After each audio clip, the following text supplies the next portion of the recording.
wonderful day. It is a wonderful day. It is a wonderful day. It is a wonderful day. It is a wonderful day.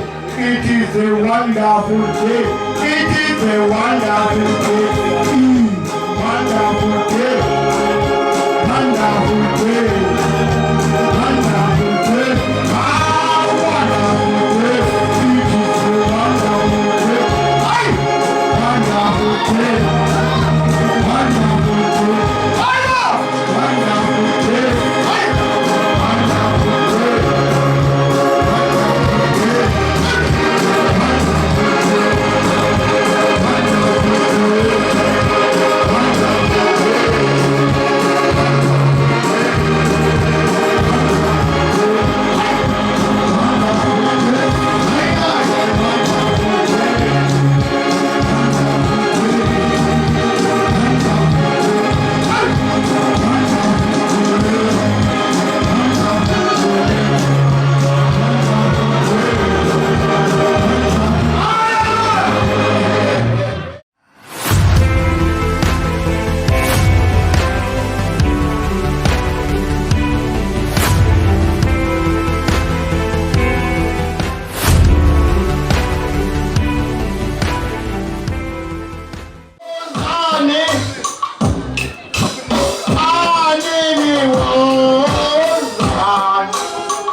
khona intambo sabe nabefundisi nalabavangeli abakhokheli balabo bavangeli babo abakhokheli abasebenza lapha eBhotwe nabo behlezi phansi sohamba sonke siyethempelini la nalisango singena khona siqala usiko lomcimbi.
Esimukela ngayo umfundisi wethu umfundisi Ugcwensa singamabandla alapha eBhotwe.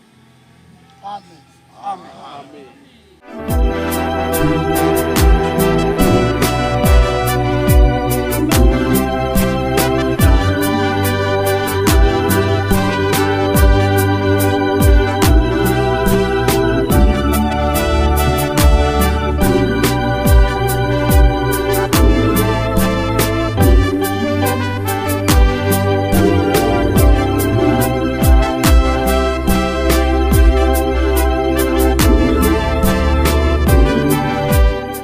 Lapha ke isonto insuku ke ze17 ke enyangeni ke kaZibandlela silapha ke Ebuhleni bamaNazaretha lapha ke sizo emcimbini ke kamfundisi ke lapha Ugcwensa ezomukela ke lapha ke Amabandla kanjalo futhi ke Namabandla ke emukela umfundisi njengoba ke ubona ke lapha eceleni kwami ke ibandla ke leli lebandla ke lalapha ke Ebuhleni ke ngaphansi ke konyazi lwezulu ke mina ke ngumntwana ke uNhlahleni wakwaZulu ke ebika ke endabeni zokusakaza Nkulunkulu omkhulu Shembo ingcwele kulemhlanje sezulwini nyazi lwezulu silapha Nkosi emcimbini Nkosi kamfundisi wakho Mfundisi Ugcwensa sicela ke Shembo ubani boyisibani bobhaka uhambe ngaphambili konke okwenziwayo useyinkosi esihlale umnyazi lwezulu phansi. Amen. Isemcimbini bokwamukela umfundisi yamukela nawe iprogram bafaniphi ngibhidilise ngibona isemcimbini bokwamukela umfundisi yamukela nawe semcimbini ekhaya bokwamukela umfundisi semcimbini ekhaya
Ebuhleni.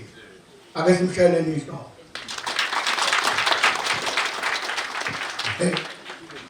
Ngizohamba ngizohamba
namhla sikubuyela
ndimana elikhulu noma emfishane kodwa inzima lapha phakathi kwethu khona amakhosi aseNdlunkulu phakathi kwethu ngeke ngiwabalule ngoba akufanele ukuthi ngiwabize njengezibongo zawo kodwa ngizowethula amakhono amakhosi phakathi kwethu angikhuleke indaba ezithe lapha phakathi kwethu khona befundisi ekuyibona namhlanje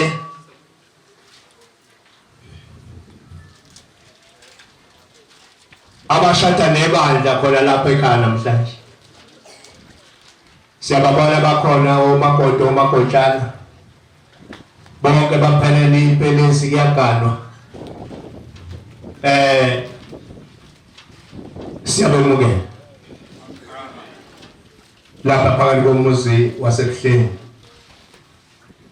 khona abavangeli bakithi ngithe bafowethu ngeke ngisho nonke kuba nibaningi ngokonke isikhathi ngiyababona abanye bayicalela kodwa besingebizwe ngani Namabandla bafowethu phakathi komuzi wasebuhleni khona abashumayela babona abashumayela khona abashumayela ngazi noma basemabhodweni kodwa ngiyambona nangu umqunga ukukhona nabanye nalabo abasendlini lapho labekhona belungisa into ezikhala kahle bamukelekile phakathi komuzi wasebuhleni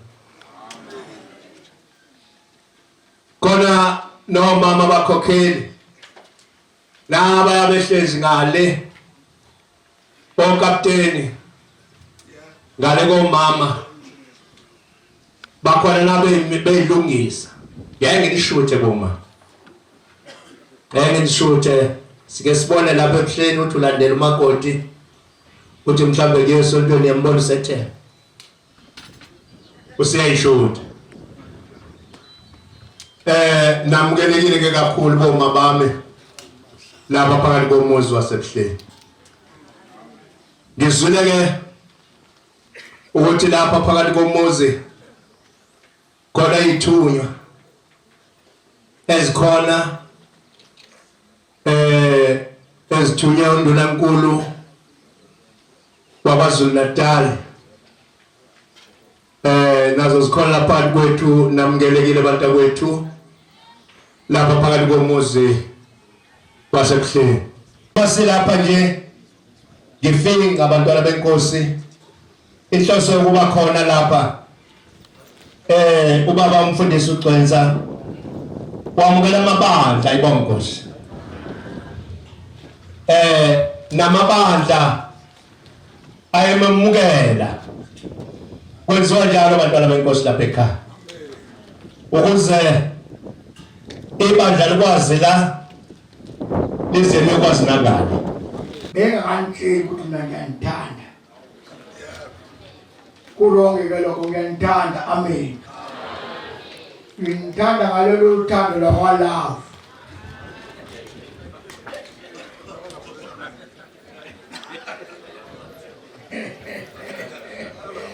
uhlabisa ngithi ukhona endlini sishatisana hayi malume nawe sasiba amadivorce angale emhlabeni abantu abazi ukuthi uthando ludivayideke into twice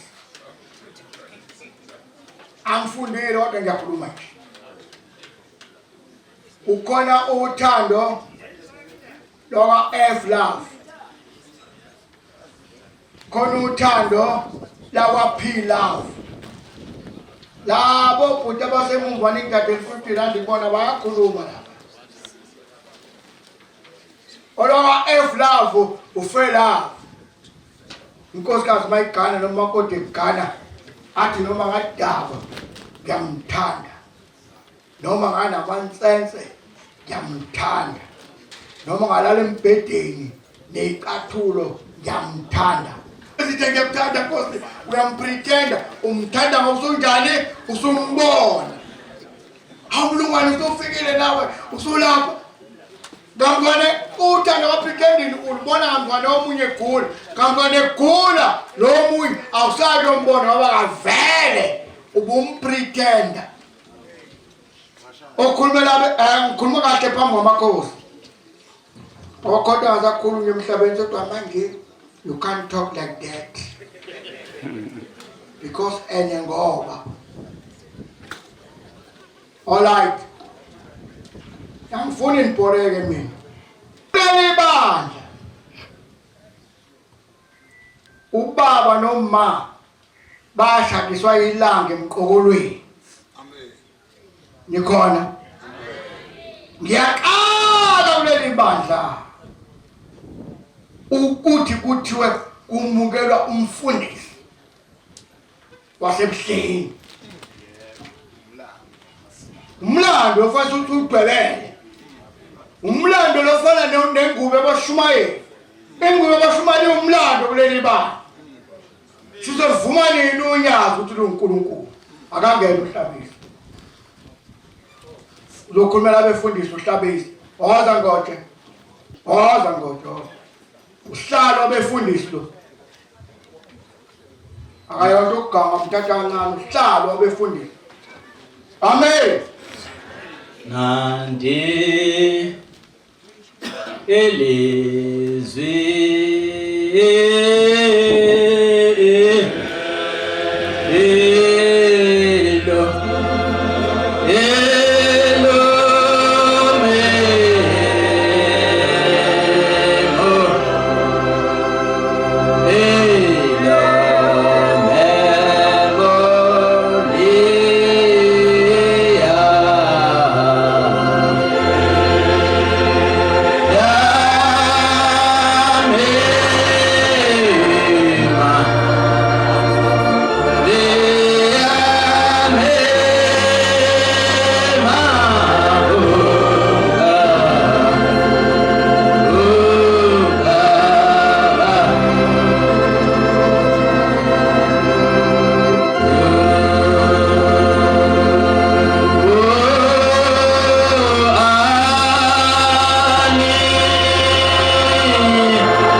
nabavangeli nabashumeli nabakhokheli nabantu bonke ingcwele ngegama lonyazi amen. Ngiyabonga mphathi ohlelo ukuba ungiphe ithuba lokuthi ngikhulumele obaba befundisi. Kodwa noma ngabe ke ngiwusihlalo wabefundisi njengoba lwasho njalo onyazi, ngifundiswe ukuhlonipha ngikhula kuleli bandla, angizukwazi ukubakhulumela obaba befundisi. Kukhona amasenior befundisi abadala, kukhona umfundisi ukhanye, kukhona umfundisi uhlatshwayo. Ngiyacela ukuthi lo msebenzi bengonikiwe ngwedlulisele kubaba umfundisi uhlatshwayo akhulumele abefundisi bonke bebandla lamaNazaretha amen. Ngehlela ngezansi ngenxa yenhlonipho ngenzela ukuthi nabantwana laba abakhulayo bazi ukuthi khona inhlonipho noma ngabe uthi ube kwesikhundleni esingakanani, kodwa uma ukhona amasenior akho kufanele wehlele ngezansi kube wona enza umsebenzi amen. Baba mfundisi uhlatshwayo. Ngiyalibonga lethuba ngiphalona bese bingelele wenza konke la ngikhona ukukhulumela abefundisi. Sibonge mfundisi Ugcwensa, into esiyibonga kakhulu kuwe ubunguwe obubodwa, awunayo ubunguwe. Ukhona umuntu othi nguye kodwa ugcinele ilanga ubona ukuthi label yakhe akusiyo. Wena ke ube nguwe lo saqala ukubona ngokugcotshwa. Ngiye ngizokhuluma ngo72 ngangifunda uStandard 4 njoba sengino 65 years. Okusho ukuthi esikhathini sokugcotshwa kwakho ngifunda isikole wawuvela usukhulile wangegcotshwa ingane, kodwa leli thuba olithola namhlanje liyingqayizivele. Cela uNkulunkulu kungabi ithuba lokugcina leli, kube ithuba lokuthi akwelulunwele uqhubeke uphile kulokufa okudama ekufuna ukukutshontsha. Ngoba kungathiwa hawu babeyokwenzani babenivalisa, asifuni lokho. Esikufuna lapha unwele olude siyakhumbula uhamba nge-wheelchair. Mina ngadabuka kakhulu athi kuleli bandla ngiyagqilazana basi bangidonse kabi kanje nge-wheelchair, kanti uzophatha inkonzo phezu kwe-wheelchair. After le wheelchair wasukuma wabuya soza ngenyawo. Ngaleyo ndlela sicela lolo nwele olude ukuthi bonke abakubambisayo umphefumulo yaley'lwane ey'hambile, njengoba besifuna imbuzi nje iye ngene ethempelini kuze umphefumulo wayo uyokubhelela ukuthi sithe sicela unwele olude. Ngiyabonga mphathi amen director amen.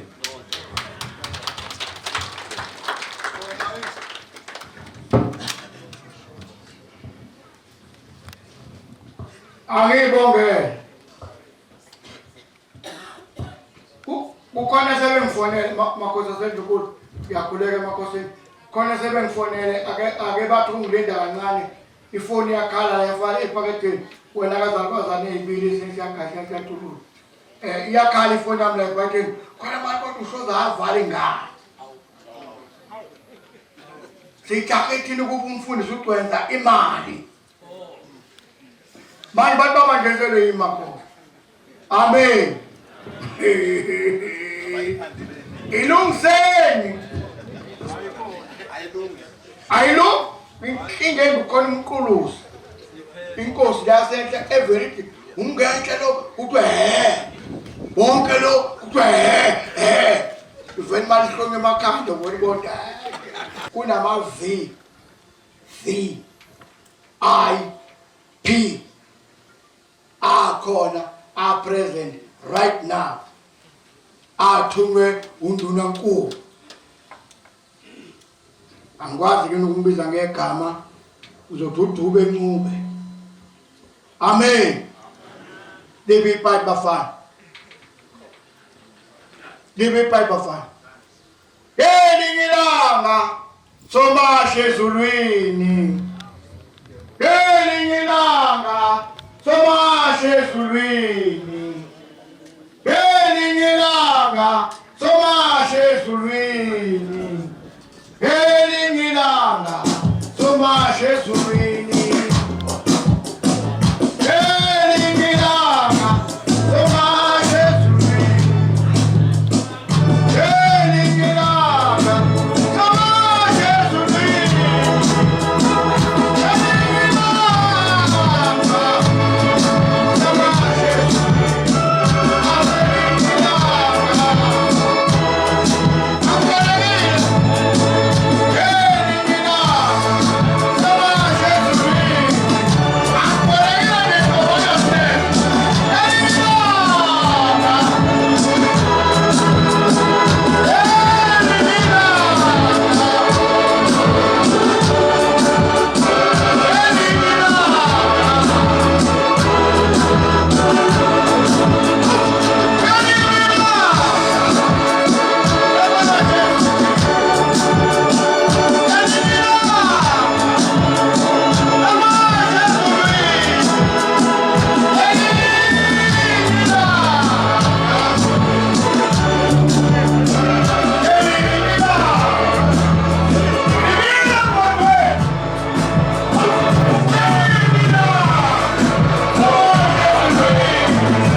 umlungwana phakathi kwethu.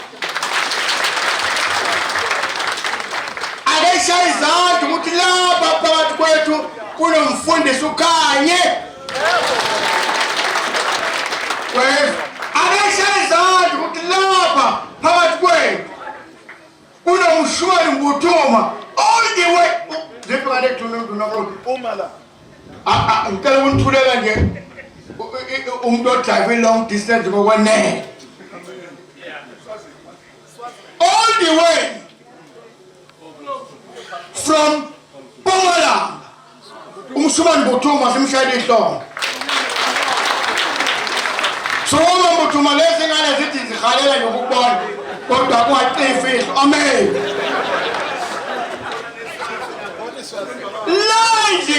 La sikhona.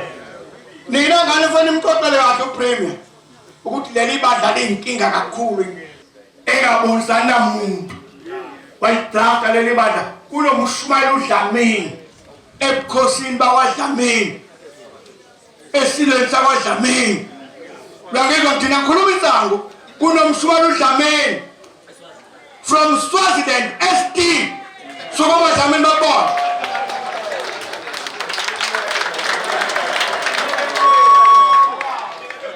Wena phakathi kusonjalo leswazi.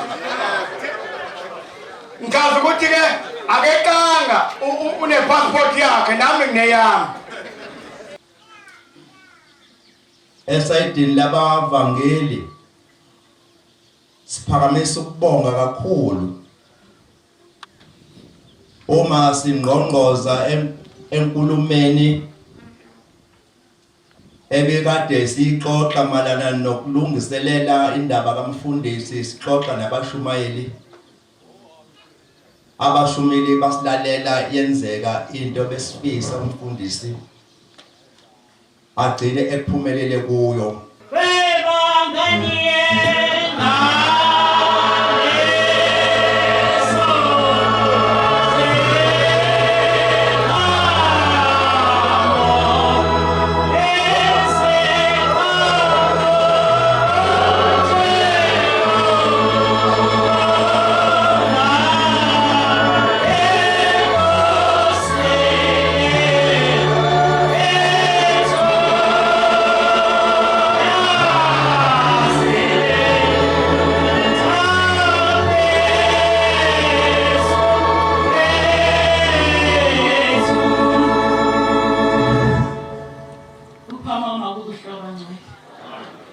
Ngesaba ukukhuleka emakhosini. Kodwa ngiyakhuleka obaba abafundisi. Obaba abavangeli abashumayeli abakhokheli. Hami donke ekhona phakathi kwaleli tende. Egameni uNyazwezulu. Amen. Ngibonga ithuba ngimfishane. Kodwa inhliziyo yami iyathokoza, moya wami uyajabula kakhulu. Lolu suku kade sasifisa lube khona noba ngabanga ngendlela esibangasoba ngalo ngemicimbi ecindezela abantu kakhulu ukuthi bangakhona la ekhaya. Kodwa ngeyinhliziyo thina sivela ezweni lasemaphephetheni baba uMfundisi siyamthanda kakhulu. Lolu suku uNkulunkulu oNyazwezulu ulibusisile kakade. Nathi sithi Nkosi sicela unwelo olude kuba uMfundisi. Amen. Baba uMfundisi siyamthanda ezweni lakithi. Njoba nalapha Ebuhleni bemthanda. Njoba besuka indawo ngeendawo njoba letho uthando baba uMfundisi Ugcwensa. Amen. Ngoba unothando olodwa, unomoya owodwa. Okusilethe lapha nje uthando asithanda ngalo sonke. Amen. Sibonga lo usuku oluhle kangaka. Siswele imlomo esingabonga ngayo. Lokuhle sibonayo kwenzeka kuba uMfundisi wethu ephila. Amen. Siyabonga nje uThixo uNyazwezulu angathi ngokusisa ukusebenza. Kusebonga abantwana bakhe ababeme ngeindawo bazohlangana nomndeni wakwaGcwensa ngosuku olukhulu kangaka. Amen. It's a wonderful day. It is a wonderful day. It is a wonderful day. It is a wonderful day. It is a wonderful day. It is a wonderful day. It is a wonderful day. Wonderful day. Wonderful day. Wonderful day.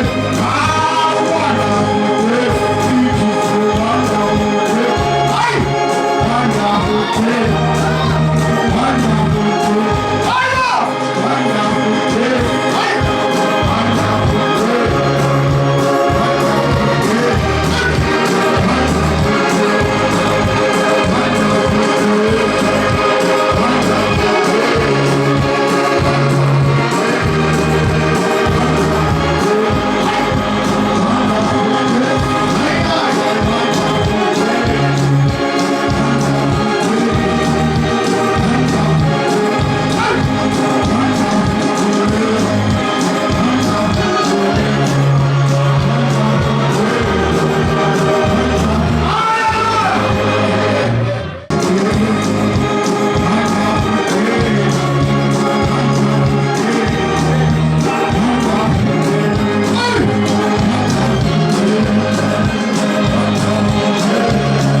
bese ngidlule lapha kwabathi uyopremier nabo futhi ngidlulise ukubabingela bakhona la emcimbini kaMfundisi ngoba ke senginesifo lesincane sokhodi ngizothi all protocol observed.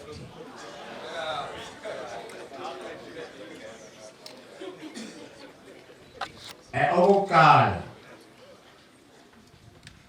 umfundisi nayibize ngegama namhlanje biza my-initials Ugcwensa.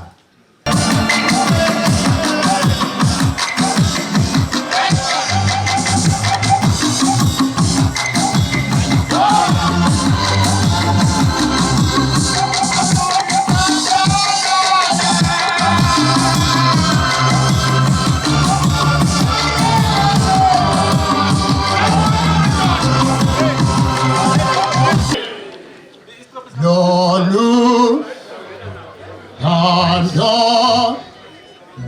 Lujoline Aluna Antanzengo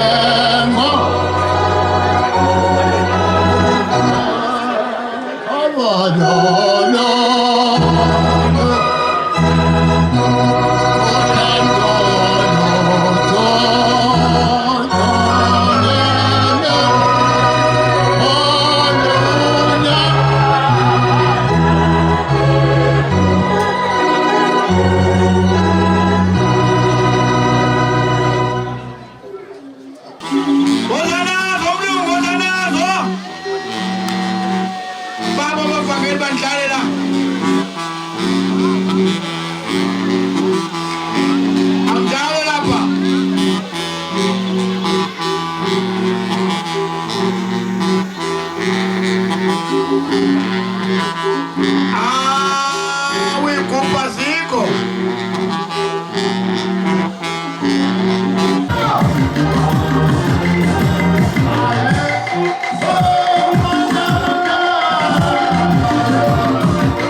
One, ngicela isiqephu somfundisi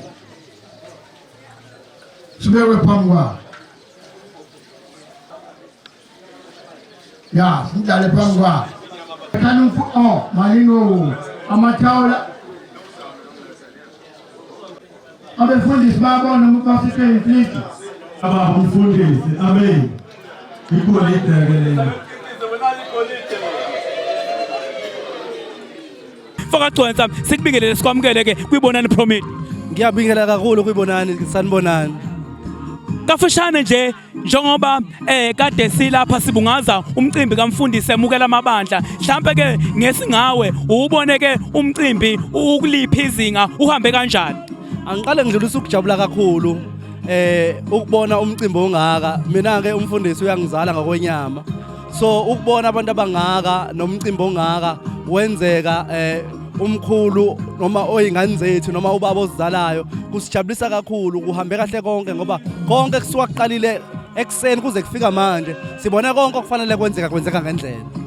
Mhlawumbe nje kokugcina ingcindezi ibinjani lolu suku lusakhulunywa lungakafiki ekhaya? Mhlawumbe ubaba ubekusiphi isimo uma ngabe uxoxa nihlezi nomndeni ekhaya usuku lanamhlanje bengabe kuyena belusho ukuthini kuye njengomfundisi wakhona la Ebuhleni? Uma ke into iza isuke izokuthusa ngaso sonke isikhathi ngoba usuke ungazi ukuthi usuku liyofika kunjani futhi kuzofika kwenzakaleni. Kodwa ebengikubona kakhulu indoda esikhulile, indoda esidlulile imeni, bekuthi noma kukhona lokho kodwa zama ukufihla ngoba phela ithemba ikulimalayina kakhulu thina ke esilandela ngemuva siyalimala. Ngikubonile nje ubuqhawe kuyena nokuyimisela ngoba indoda esikhulile, ngabona ukuthi nawo kuningi sikufundayo ukune singakufunda ukuya phambili. Ugcwensa siyabonga kakhulu ngesikhathi sakho baba. Ngiyabonga kakhulu ibonani. uyena kumfoka Ugcwensa lo ke indodana kaBaba Mfundisi ke wakhona lapha Ebuhleni njengoba kade sidlana indlebe nayo.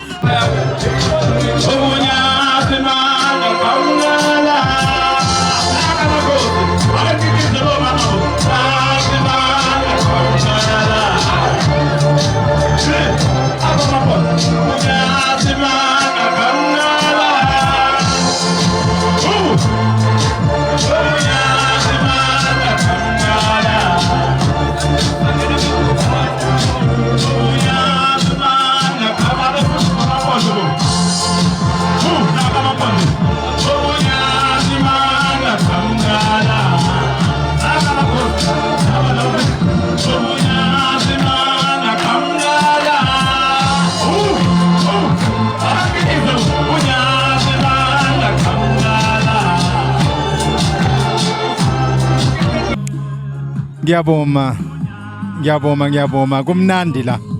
Awusichazele Baba Mfundisi kusho ukuthini lokhu akade kwenzeka namhlanje kuBaba Mfundisi Ugcwensa walapha ekhaya Ebuhleni. Ngiyabonga.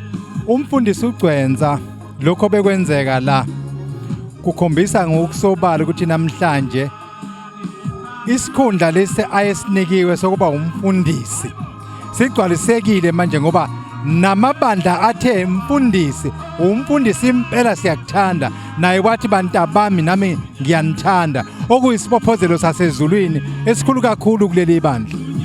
Mhlawumbe kafishane nje iziphi ingqinamba enihlangabezene nazo nihlela wonke lo mcimbi wanamhlanje njengoba siubona usezingeni eliphezulu ikuphi la enibhekane khona nezinkinga endleleni ngesikhathi nisahamba nisahlanganisa izinto ukuze kufike lolu suku lanamhlanje. Mhlambe angiqale ngokubonga ithimba ebekade sihlela nalo. Into yokuqala nje esizinikele kuyona sibuke yena umfundisi Ugcwensa uqobo lwakhe ukuthi umuntu onjani. Sase sifisa ukuthi noma ngabe iziphi ingqinamba esizohlangabezana nazo asovele senze sokwakhe umfundisi Ugcwensa. Kodwa kumbuza ukuthi iziphi ingqinamba. Ezokuqala nje ingqinamba ezokuthi lo mcimbi inyanga owenziwe ngayo inyanga ecinene kakhulu ngezinto eziningi ezisuke zenziwa kuleli bandla. Okokuqala kusuke kuzoba khona uhambo oluya entabeni eyingcwele.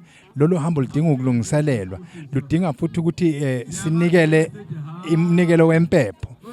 Ngaphezulu kwalokho kunezinhlelo zokuthi njengoba ubaba ezobe ebuya kwaZulu eza lapha Ebuhleni nakhona kunezinhlelo ezisuke zidinga wona amabandla nemnikelo yawo.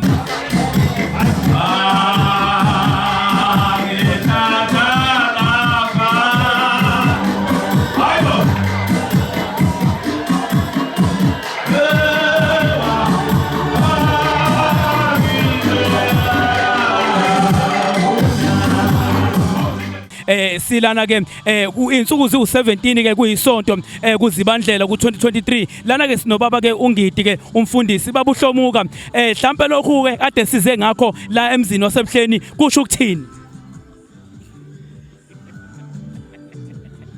kumukela umfundisi ibandla lasebuhleni liyamemukela namabandla onke amasekretary u2 ushangase namaphephetha naye wamukela. Njengoba ke baba umfundisi ke uhlomuka siyazi ukuthi ke ukwabika kabanzi ngesikhathi ke unikwa ithuba ukhuluma ngaphakathi uchazela kabantu mhlambe nje lakho lokugcina ikakhulukazi kwabangakadluli kulenkonzo umfundisi kade ehlanganiswa namabandla mhlambe lakho lokugcina nje lingathini baba uhlomuka uma bengakadluli kulomcimbi ngeke bangene ezulwini ngoba umthetho washawa inyanga yezulu yathi kusuka manje umkhokheli umshumayeli umvangeli umfundisi akawenze lo mcimbi kuleli bandla eliholwa yimina ngiyabonga.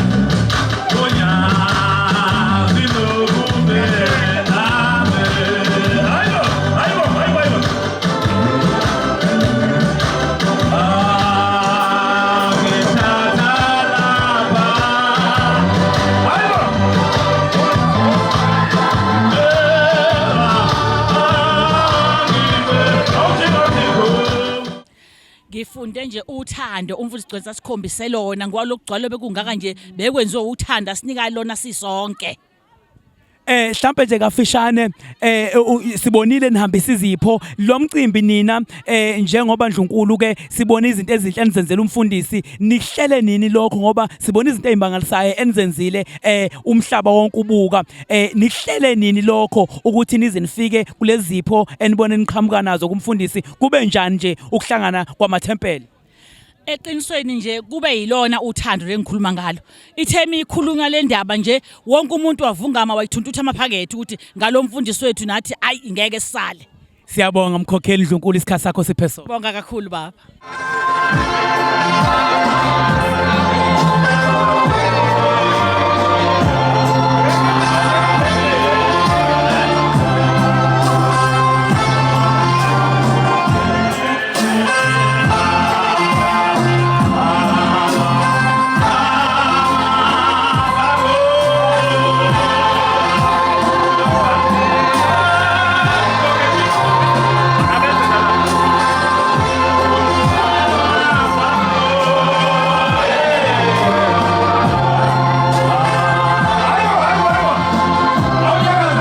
Eduze kwami ke sinensizwa ke ekhona ke ekuyiyona ehola ke ulusha la ekhaya noma ke igengi le yenabashe sibona ingena la mfowethu sikubingelele sikwamukele. Yebo njani? Sikhona mfowethu mhlambe kafishane njengoba sinibonile nenza izinto ezinhle kubaba umfundisi mhlambe iziphi ingqinamba enihlangabezene nazo ngaphambi kuba nifike la nifike khona lezi zinto ezinhle kade nizibona nihambisa phambi kwamfundisi. Kona ngamafuphi nje ngingadla isikhathi sakho kona kube nzinyana khona ngoba uma ngabe nicosha lokho okuncane abantwana basebenzi kodwa ngothando lokuthanda umfundisi bakhiphile labo 5 rand labo 2 rand bama chips base bekwazi ukuthi sigcine sesifike ekuthenini sikwazi ukuthola izipho zikamfundisi ngothando lwabo lokuthanda umfundisi nolokuhlonipha inhlonipho efundiswe enkolweni ukuthi kuyanikelwa kuleli bandla. Mhlambe nje ngesingani kukhona ebenifisa ukwenza ngaphekwa lokhu esibone nina niqhamuka nakho phambi kwakho mfundisi. Kukhona bekukhulu kakhulu kube yikona ukuthi ke singabantwana nje abancane siyafisa ukuthi ngokulandelayo sikwazi ukuthi siphinde futhi sande nathi sibe baningi sikwazi ukuthi senze okukhulu kunalokho uma senzela izinto eziphathelene nesonto kanje njengentsha yebandla njengenabasha.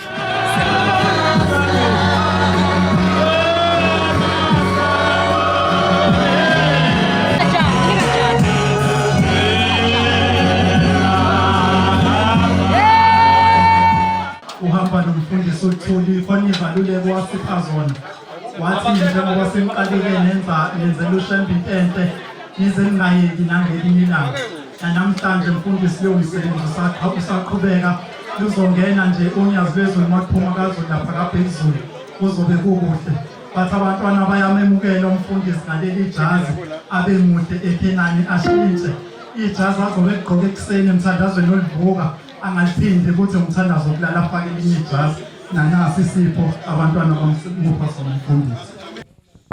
Bantwana bonyazi ukujabula kwami mfisi inyembezi angaze ngiyibone into enhle kangaka enziwa kimi lo nyanga ngagcotshwa angaze ngehlelwe isethe singaka kodwa namhlanje singehlele bengazi nami uNkulunkulu onyazi ungithanda kangaka onyazi ke lihlala kini eNazaretha mebona nini umuntu usebona unyazi ngiyabonga ngiswele imilomo eNkulungwane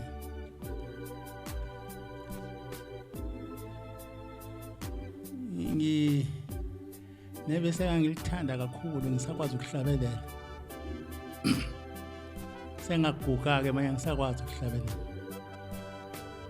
kodwa ngangivama ukulithanda kakhulu ngithunywe inkosi uThini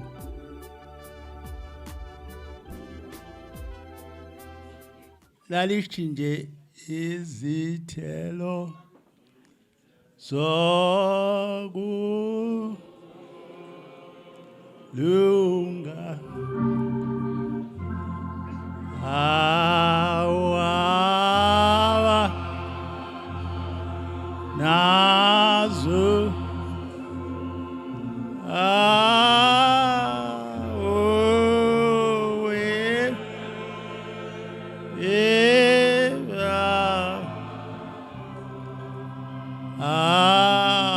Awubazi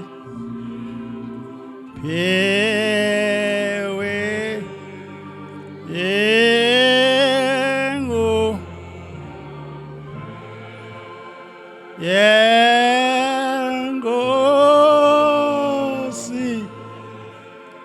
yemange aphewe enami